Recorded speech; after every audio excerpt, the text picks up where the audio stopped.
How's it going, everyone? Welcome back to the channel. Today we're going to do another tool review. I don't do these very often. This one's kind of different. So let me tell you a quick story behind it. What's the deal?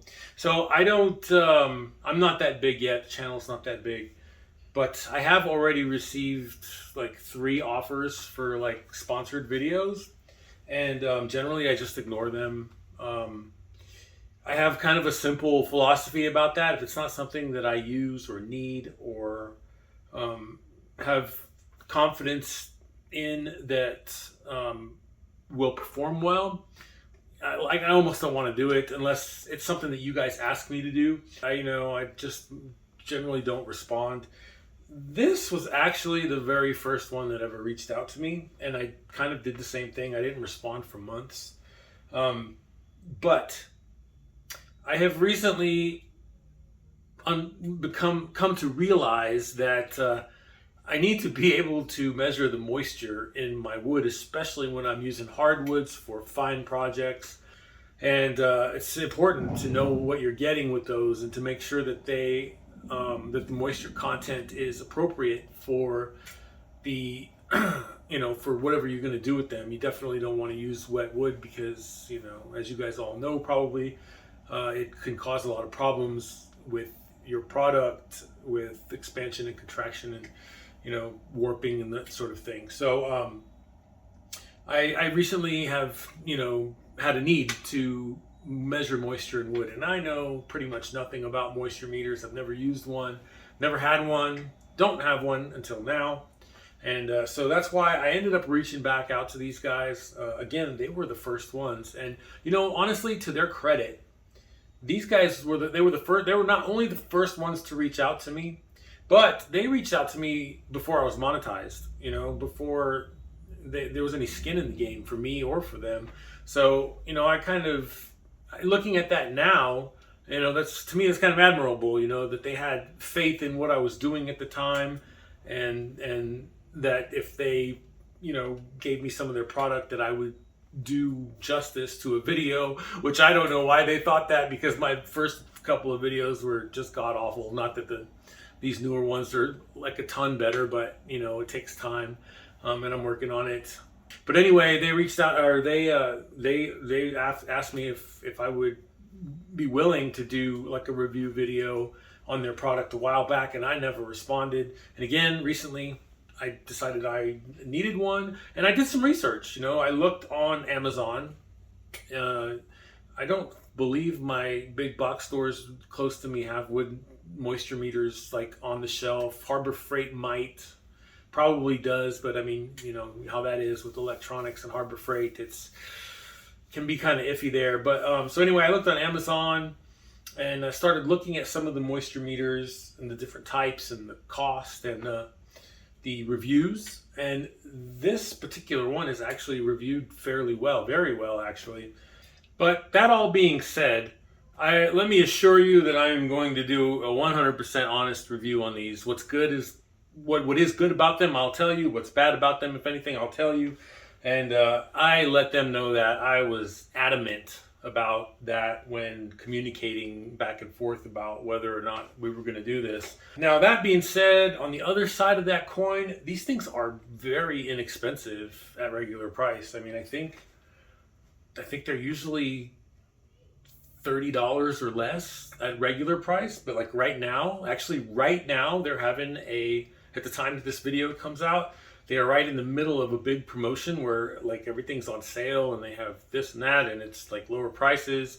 And then on top of that, because of the sponsorship thing that we're doing here, not only did they send me some extras to give away, but they also gave me discount codes for not only this product, but some of their other products. And I'm talking deep discount codes, like 40-50%. And then on top of that, the last time I was on the Amazon page, there was even like one of those little check boxes to get like a 5% coupon on top of that. So, I mean, you can get these for next to nothing right now.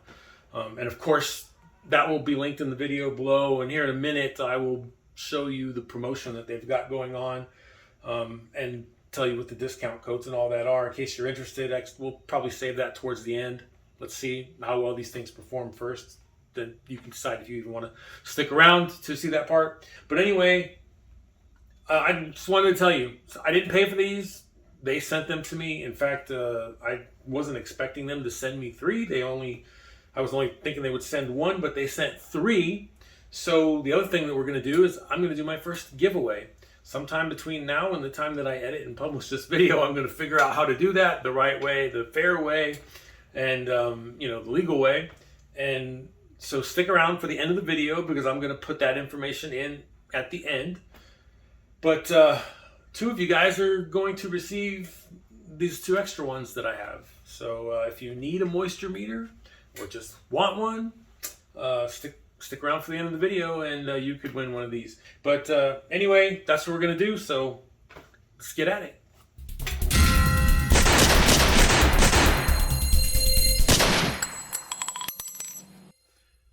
All right, so this is the TOPTES, TOPTES, pin type moisture meter. The model number is TS-630. Let me tell you, the very first thing that I noticed when I got these was I liked the box right away. Black and orange just happened to be my favorite colors. So immediately I was already like, okay, this is cool. I mean, it looks like really nice packaging. It's got awesome colors as far as I'm concerned. And, in general, I was kind of impressed with the way that it came. Of course, it is made in China. So if, anybody has a problem with that, there's that. But again, lots of stuff come from there now and doesn't mean that the quality is bad. So we'll find that out here in a minute. But apparently it comes in more than one color. Orange is marked here. There's also red. I haven't checked on the Amazon page to see if the red's available in case you like red better. But anyway, just to tell you that I was kind of impressed with the box because it just looks cool. And I haven't even opened it up yet. So we're going to do that right now with this one. All right. Okay, so the first thing that you got here as soon as you open it up is a user manual. I will read this whole thing off camera in a moment to get familiarized with it, but in the meantime we'll do a quick look at it. Looks like it's in several different languages, including English, of course. It's got a spec page, contents, product overview, display description. This actually looks really good. I mean, a lot of times when you get these especially electronics from China, these instructions, these user manuals are barely readable or, very sparse in the information they provide. And this seems to be very, very good in comparison to most of the other ones that I've seen. Again, I'll give you a better assessment of that after I read through the whole thing. But generally speaking, I'm kind of impressed with that. It's well made. It looks like it has good information in it. All right, the next thing we got here is the tool itself, which sits right here. It's inside of a plastic holder. First impressions are, it looks like any other type of thing like this. Like a stud finder or something like that. It's got a protective cover on it to protect the screen. It feels like it's pretty solid. I don't really have any complaints about it yet. And then also inside, oh wow, look at that. So apparently it comes with batteries, which a lot of these things don't.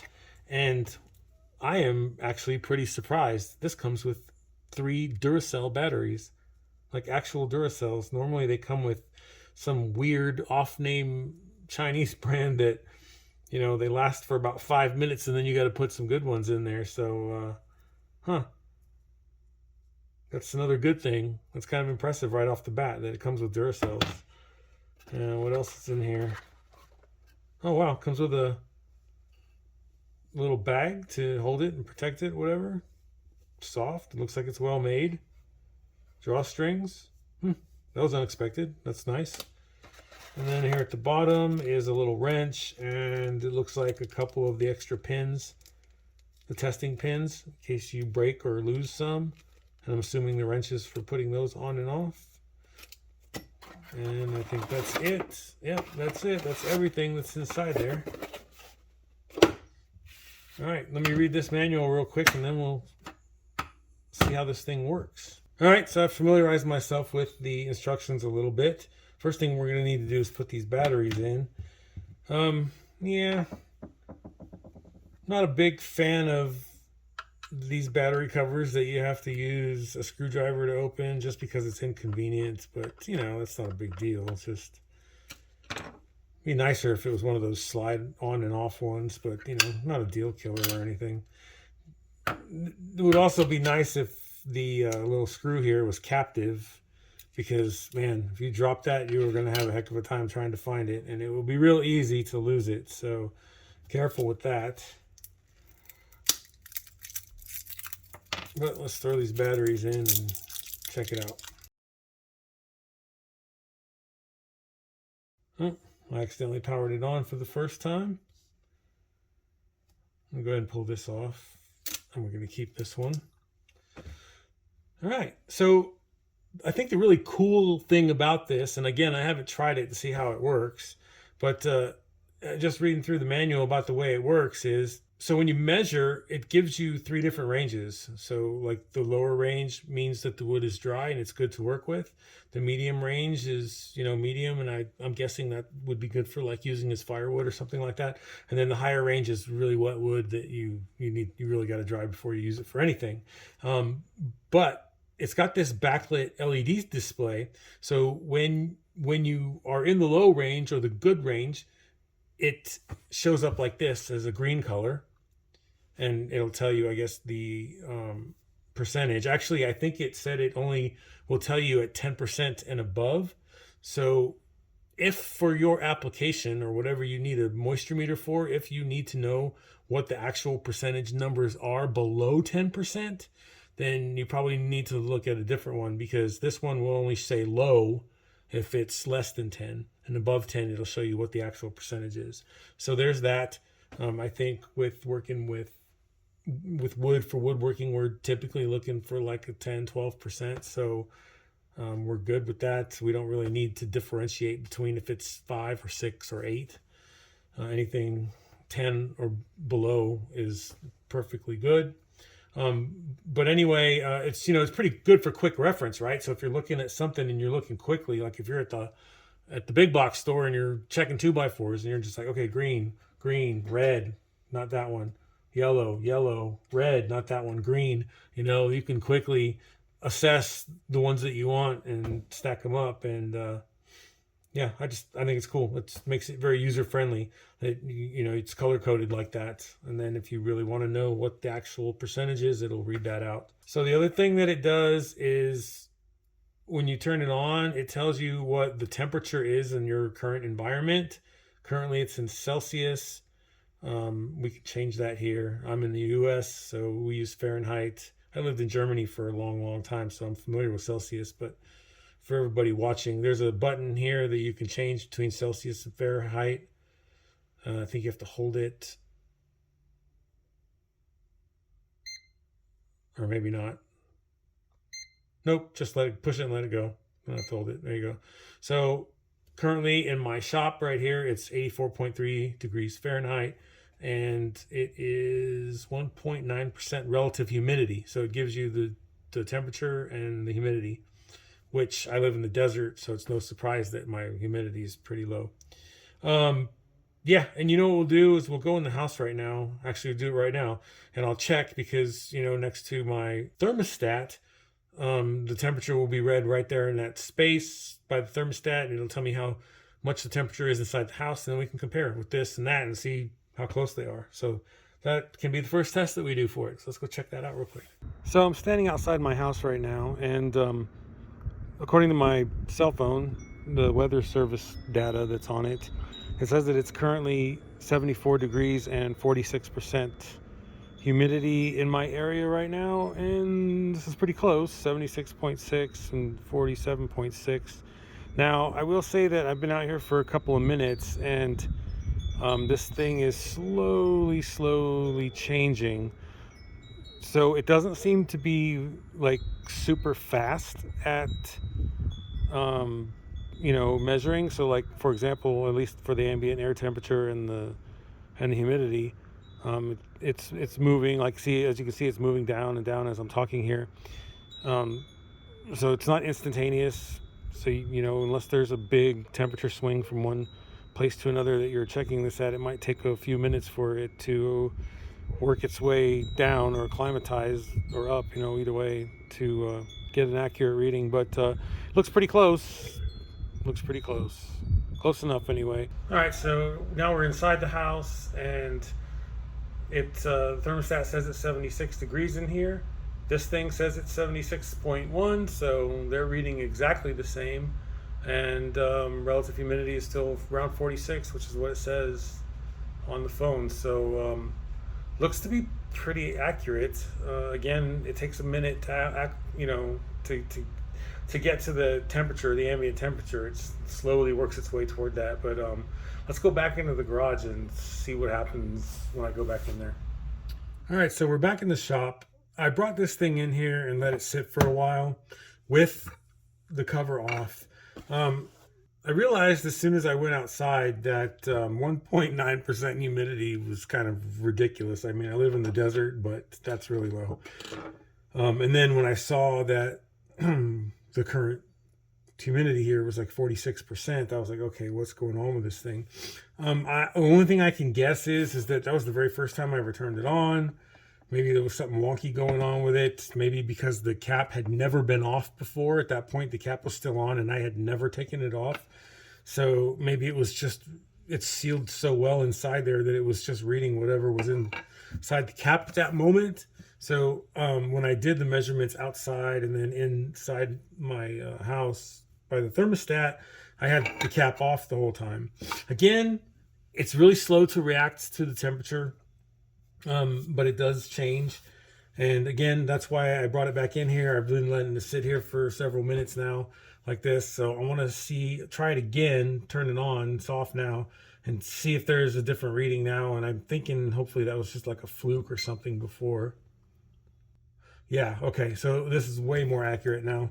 So now it's showing that my current ambient air temperature is 27.2, oh, that's Celsius, 80.9. And that the relative humidity is 48.4, which is both a little higher, and that is definitely the case because you can see it's still working on moving around. But hell, it might be because I'm breathing on it, honestly. It's going back. Yeah, it looks like it's pretty stable there, actually, between 81.1 and what it was before. So yeah, it's a little bit warmer in here, and it feels a little muggier, probably because of all the wood that's in here. So this, I think, is pretty accurate. I don't know what was going on with it the first time. I think it was hopefully just a fluke when I turned it back on. But as we go through the testing of this, I'll keep an eye on that to make sure it's not doing anything weird again. But right now, it seems to be working just fine and reading accurately. All right, so we've moved over to my workbench. I have got a small collection of wood here, so we can test it on these and see how it works. It's been off for probably another 10 minutes or so. So we'll double check that reading.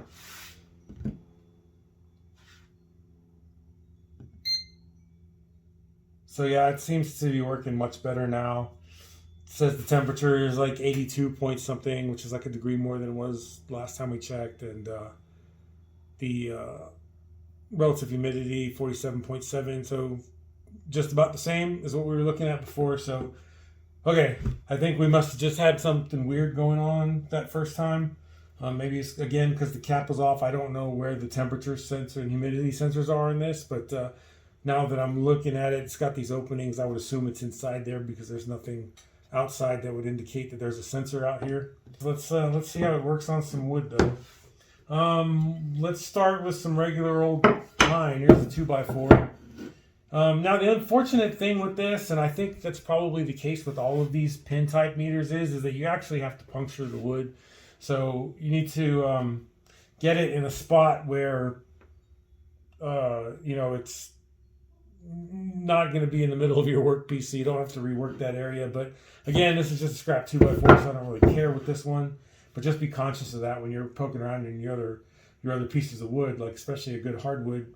What it does tell you is not to put it into the end grain. I'm assuming because the end grain absorbs a lot more moisture than the rest of the board does, so it'll be a different reading there, and I guess it's more common across the board if you get it from like the face grain or the edge grain. So that's what we're gonna do. In fact, I'm gonna try it in a few different places because I just want to see how this thing works and what the difference is. So let's start out with this one real quick. This is again just a pine 2x4, and it's actually showing low, saying it's less than 10%, which is not unthinkable. I mean, this thing has been sitting in my garage for years. So, yeah, let's try the end grain just to see what happens. End grain is still showing low.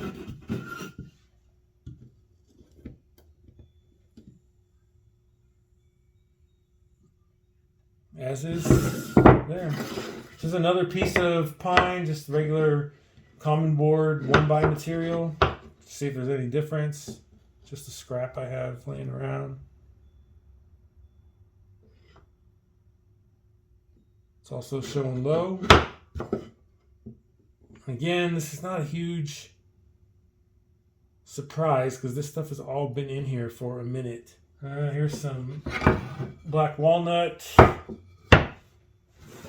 Be careful about where I do this.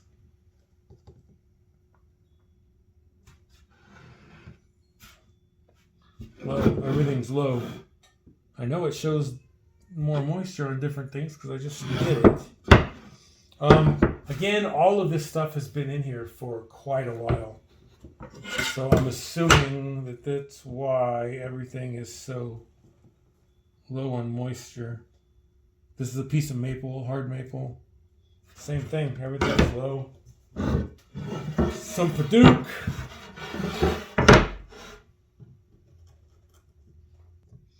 All showing low. Again, this stuff's been sitting around for a long time in here, so you know what I'm going to do is I'm going to go and wet this, and then we'll see if there's any change. Alright, so I ran this just under the sink for the tap for a few minutes in the sink. For a couple seconds actually. Long enough for it to absorb some water, surely. And I'm just making sure there's no standing water on it. Let's see if it's going to show us anything different. I mean, it's clearly wet now.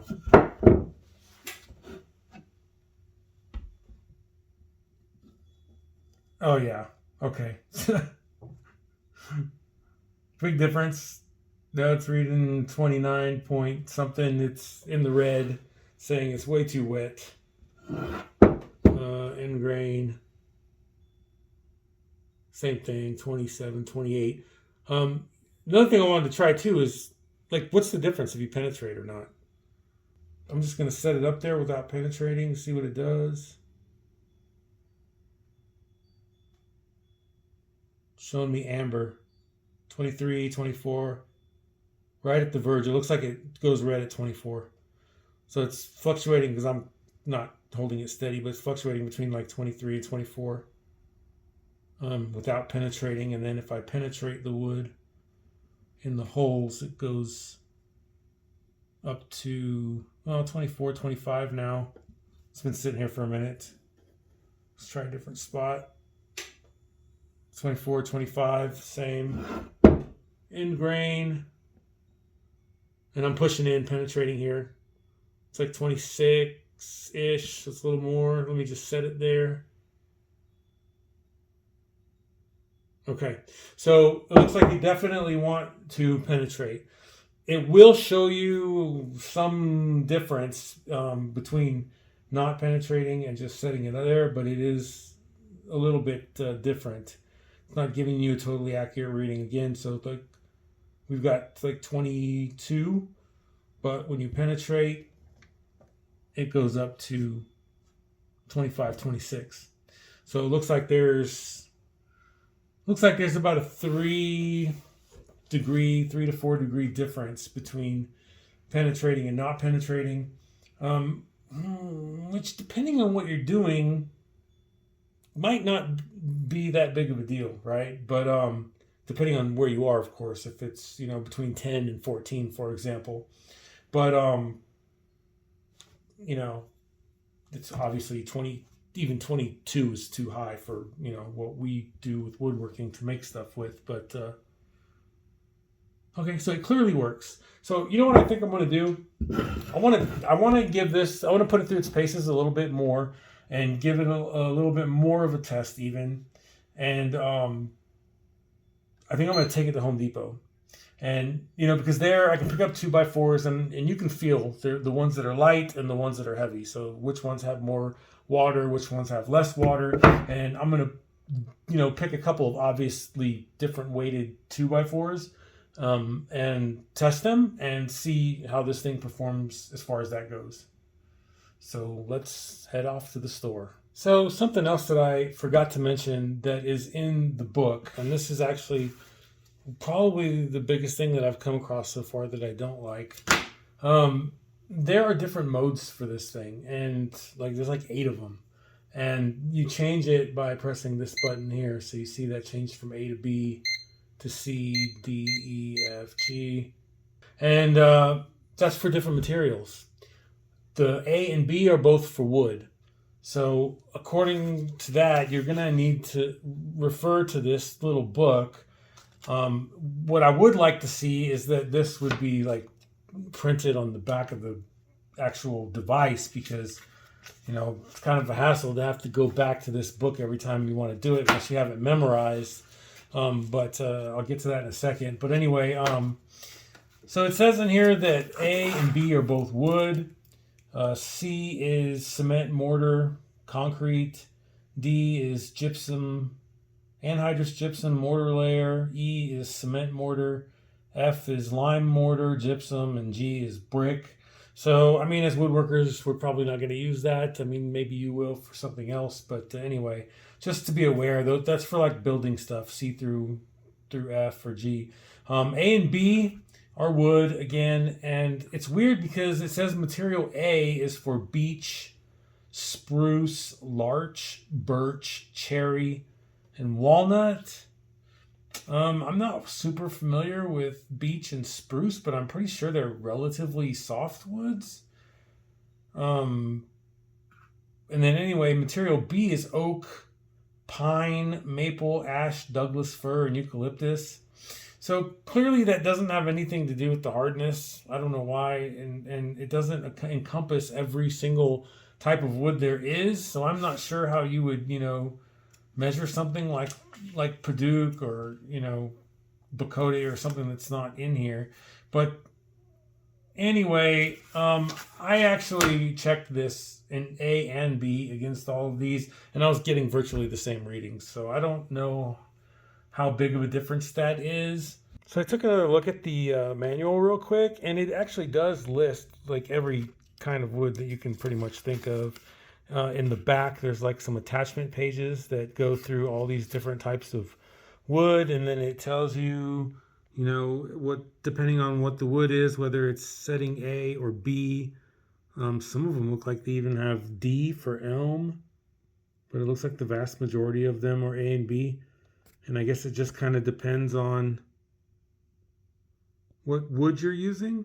To tell you the truth, I'm not sure that I would go through the hassle of looking that up. Again, it looked like I was getting very similar readings between A and B.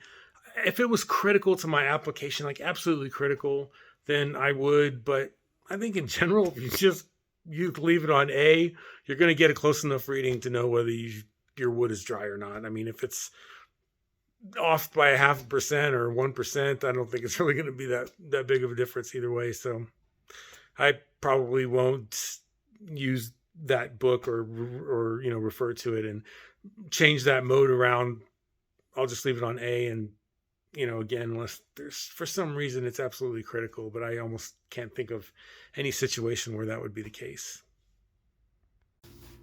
My local Home Depot was kind enough to allow me to record inside, so I headed straight for the 2x4s to test this thing. I tried to select a few that felt slightly different in weights and tested them. As you would expect with construction grade lumber, most of them were in the upper amber to lower red range at about 17 to 22% moisture content, but one actually came in green at right around 10%. If I were shopping for 2x4s for a project, this is exactly what I would be looking for. I measured those first ones in A mode, however, which is the default setting when you turn the meter on. But then I remembered that pine should be tested in mode B according to the manual, so I decided to do a comparison. What I found is that between mode A and B, there was a consistent, right about 1% difference, which confirmed my theory that the difference would be negligible. And in fact, in mode B, it actually measured it 1% less than mode A. So if you measure it in mode A and it's green, you can't go wrong. So if you forget your manual or accidentally use the wrong setting for most wood types, it's still going to be close enough that it really shouldn't matter at all, especially if you're also giving the wood adequate time to acclimate to your shop before using it. Finally, I tested a couple of 1x common boards, which in my experience are typically much drier than the 2x stuff, and I was not surprised at all to find them in the green range. All right, so at the end of the day, what do I think? I have some notes, so I'm going to have to read off of this. But, all right, so the good things about it. One, it's inexpensive and very easily accessible because you can get it right off Amazon. And it's, even at full price, it's like $25 to $30, I think, somewhere in that area. It is intuitive and very easy to use. Like, I hate stuff that's like super complicated, especially for something like this. You just want to test the moisture content of the wood and move on with your life. And this makes that really easy, while also at the same time having some really good capabilities that, from what I can tell, some of the other moisture meters in the same price range don't have. One of those things being the color-coded backlights with the red, amber, yellow, whatever you want to call it, and green. To me, that's super convenient. I mean, you know, you get it all, you turn it on. Honestly, you don't even have to switch between Fahrenheit and Celsius unless you care about what the ambient air temperature and relative humidity is in the room. You just need to turn it on. If you're going to change the mode based on the wood type or the material that you're testing. And again, I didn't test anything except for wood because that's pretty much all I'll use it for. But it does have the capability of doing, you know, drywall and brick and all kinds of other things. But in any case, turn it on and stab it. And if it's green, it's good. Basically, if it's, you know, yellow, you know, maybe you can use it for firewood, or depending on your application, I don't know, you know, I mean, you're going to have to make that determination for yourself. But typically for making furniture, you want it to be like 10, 12% and below. You could probably fudge that by maybe 1 or 2%, but I think that's pretty much the generally accepted range, you know, so that you don't have massive problems with the wood doing all kinds of crazy stuff after you make your project. And, you know, like many of you and a lot of other woodworkers, you know, I make a lot of stuff out of construction grade pine, like 2x4s, 2x6s. Or common boards, you know, 1x material. A lot of the things that I make, like the flags and the concealment boxes, are made out of that stuff. And then a lot of the furniture that I make is made out of that stuff because people want something that has a specific aesthetic or look to it, but they want to pay the cheapest amount humanly possible. And if you want their business, you know, you can't make everything out of black walnut. So, you know, that farmhouse stuff, which is, you know, kind of on its way out of style, if not gone already. There's still a lot of people that like that aesthetic, even me included, you know. I just like the way it looks. I'm a very rustic kind of guy. But anyway, that color-coded backlight just makes for very fast and easy interpretation of the results, so you don't have to spend a lot of time trying to figure things out. It's just convenient. I mean, I like it. And the thing is small. This thing is smaller than my phone. I'd show you, but I'm filming with the phone right now. I have the Galaxy Fold phone, so it's quite a bit bigger than this actually, and it fits right into your pocket. You don't even notice it's there, so it's really easy to carry around with you, and it's well made. Again, cool colors. Those are all the things that I like about it. The minuses. So in its price range, what you're going to get is a pin type meter like this one, and the biggest downfall to that is that you have to penetrate the wood. So just really, I don't see that as being a huge issue. You just need to be cognizant of where you're doing it at, so that you're not doing it in a place that it's going to cause yourself issues or rework on your project, or like anything like that. So just be thoughtful of where you're sticking the pins at when you do it, and I think it's really not that big of a deal. I can't imagine that it would be a big problem for me. Again, I mentioned it before, the battery compartment. It would be nice if it was a slip-on, slip-off. I hate having to get tools to open those things up, and then a lot of time that is a really small screw, and I use a really small screwdriver to open it. So that can be kind of a hassle. Screws strip out. That thing is tiny. If you drop it, there's a good possibility that you'll never find it again. So there's some negatives there. Again, it's not a deal killer. It's just a convenience thing that I wish that it had, and maybe they'll upgrade that in the future. And then the last thing is that whole thing where you have to use the reference book. That's kind of a plus and minus thing. I mean, the fact that they're trying to dial in the sensitivity of the results by giving you multiple modes to check it's good, right? I mean, you want it to be as accurate as you can get it, as easy as you can do that. And the fact that they have that capability is a good thing. It's not a bad thing, but it is kind of a hassle that you have to keep track of that book. I mean, I know most people toss those user manuals right after they get the thing and figure out how to use it, so you got to hold on to it. On the plus side of that, it is very well made, so it's not like something that'll fall apart easily. But if you're really wanting to get down to the exact percentage, then you're going to have to go back, especially if you're using something that's not that you haven't committed to memory, which you can do, and I'll get to that in a second. But like if you're using something you don't normally use, like Padook or Bokode or whatever, you're gonna have to go and look that up, especially if it's something exotic. Find out what it is, and then use that setting on there. But how often do you do that? I mean, I was thinking about it, and for me, I typically work with the same materials most of the time. So it's either pine or black walnut, maple, cherry sometimes. But I mean, if you're limited to just a few handful, 5 or 6 woods that you typically work with, then it's not hard to keep that in mind. And the vast majority of those, if not all of them, will be in either A or B mode. So I kind of figured that out when I was at Home Depot.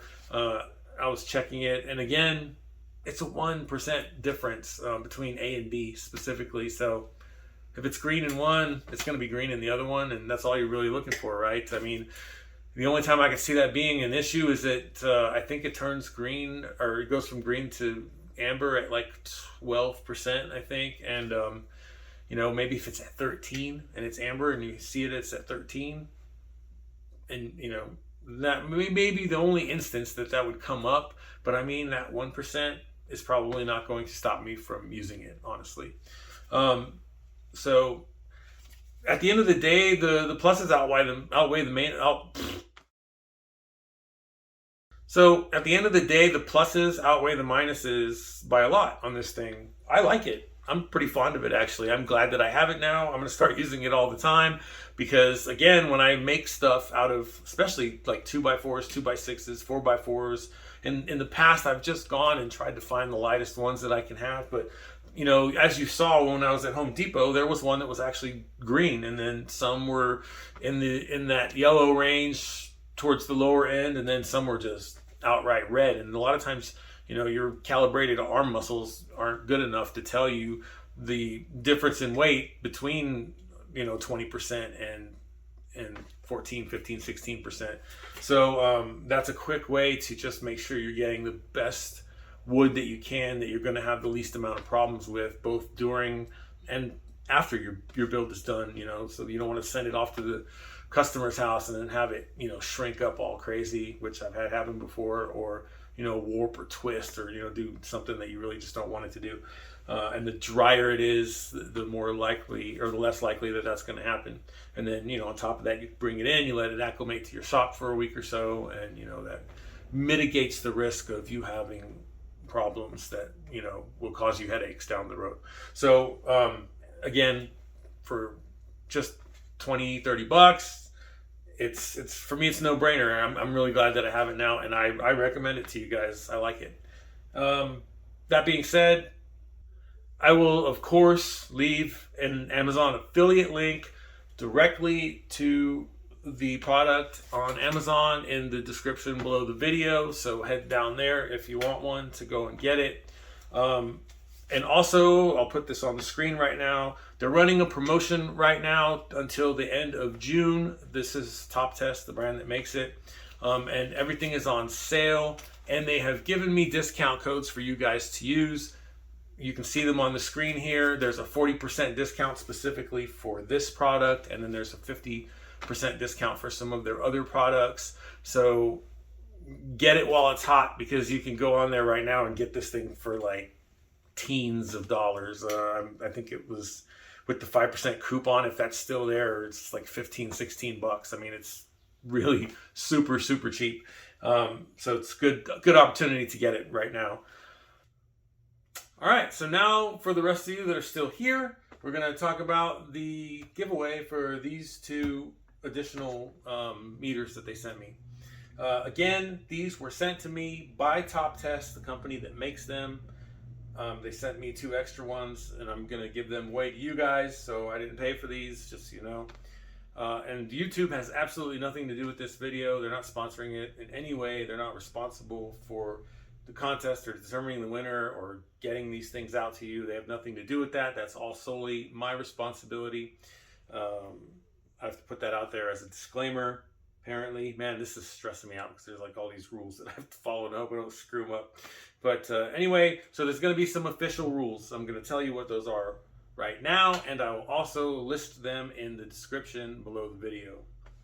All right, so the period that the contest is going to run from. I am going to publish this video in the next couple of hours. So today is Saturday, June 17th, 2023, and I should publish it around 2 p.m. I think. So let's say that the contest is going to start on Saturday, June 17th, 2023 at 2 p.m. and it's going to run for 1 week until next Saturday, which is June 24th. At the same time, 2 p.m. is when I'll end the contest. And what you need to do to enter is you need to subscribe and you need to comment on this video. That's it. If you do those 2 things, I'm going to take that pool of people after the period closes next Saturday, and I'll use a random generator off the internet or something. I'll tell you and show you how I do that when I do the announcement video. But to randomly select 2 winners from that pool of people, and that's how they're going to be selected.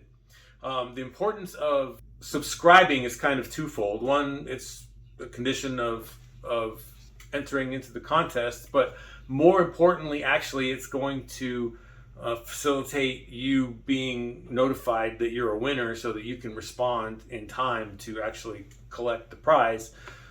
Because the way that I'm going to do this is, and man, I can't remember, one of the videos that I watched on these recommended to do it in this way, and I'll link their video below because I can't remember who it was at this point. But anyway, a couple things that I need to do is I need to figure out how to send this to you, and I need to validate that I'm sending it to the right person, right? YouTube doesn't really have a messaging application or ability, so that is rather difficult. I don't want you putting your address or even, email or phone number or anything personal in the comments to the video. So the easiest way to do that is once I announce the winner of the 2 winners of this contest, what you're going to need to do is email me. So you email me at maverickdesignswoodworking@gmail.com. No spaces, no capital letters, no underscores, no weird things. All one word smushed together. maverickdesignswoodworking@gmail.com. Send me an email with your contact info, just your name and your address, so that I can get this to you. Now, the second part of that is I will respond to that email with some sort of a code or number or something, keyword, and I'm going to need you to go back to your original comment on this video and update it to add that keyword or the number or whatever it is that I give you in that email. That way I can go and see that you are in fact the right person, and I can validate that you're the person that I need to send this to, because nobody else can log into your Google account, or they shouldn't be able to, and make comments on YouTube videos, right? So that's how I can validate that you're the right person. Once we do that, I'll get these into the mail as fast as I can, within a day or two at the most, and that'll be that. So that's how I'm going to do that. Again, official rules starts Saturday, June 17th, 2 p.m. and Saturday, June 24th, 2 p.m. You'll be contacted through a video that I will put out after the period closes next Saturday. So probably Saturday, possibly Sunday, depending on what I've got going on. But next weekend, after the period closes, I'll put out a video telling you who the two winners are. And again, that's why it's important to subscribe, because you'll get a notification, from the fact that I've put that video out, so you'll know to go and watch to see if you're a winner. But what I'll also do actually is I will also comment on your comment on this video, saying that, hey, congratulations, you're the winner. Don't forget to email me at maverickdesignswoodworking@gmail.com. That way you should get two notifications, one for me commenting on your comment and one for that video coming out when it comes out, so you won't miss it, okay? And then I'll give you a week. I can't keep it forever, so I'll give you until the following Saturday, which would be the 30, oh God, math, 6, 7, should be the 1st, I think, of July. But anyway, I'll give you until the following Saturday to validate that it's you. And once you and send me the email with your contact info. And as soon as we do that, I'll get these in the mail to you, and you'll have them in a couple days. All right? So that's when it opens and closes. That's how the winner will be contacted. Again, your contact information will not be used for anything except for me to send these to you. And I'm going to delete the email, and you'll never hear from me again. I'm not going to be sending you emails, do snail mail or whatever. I'm not going to be bothering you with anything. So your info will only be used just to send you the prize. That's it. And again, I mentioned already that the contest is not sponsored by YouTube, and it is sponsored by TOPTES. I think that's it. I think I covered everything. So again, in the video, I'll use some sort of a random generator to pick the winners, and then notify you through the video, and I'll respond to that comment. That way should get two notifications. Just again, don't forget to subscribe and hit the bell notification so that you get all notifications, so that you know when that video comes out and when you get a comment from me. And then all you need to do is respond to me via email. I know I've said this 2 or 3 times, but I want to make sure you understand it. And again, all this will be listed below in the description. I'll write that all out down there.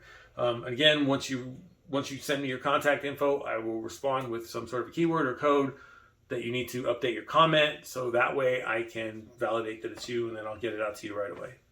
So that's it. Good luck to you. I think you probably won't need a whole lot of luck, because I imagine not too many people stuck around to the end of this video. It ended up being longer than I expected it to be, for one.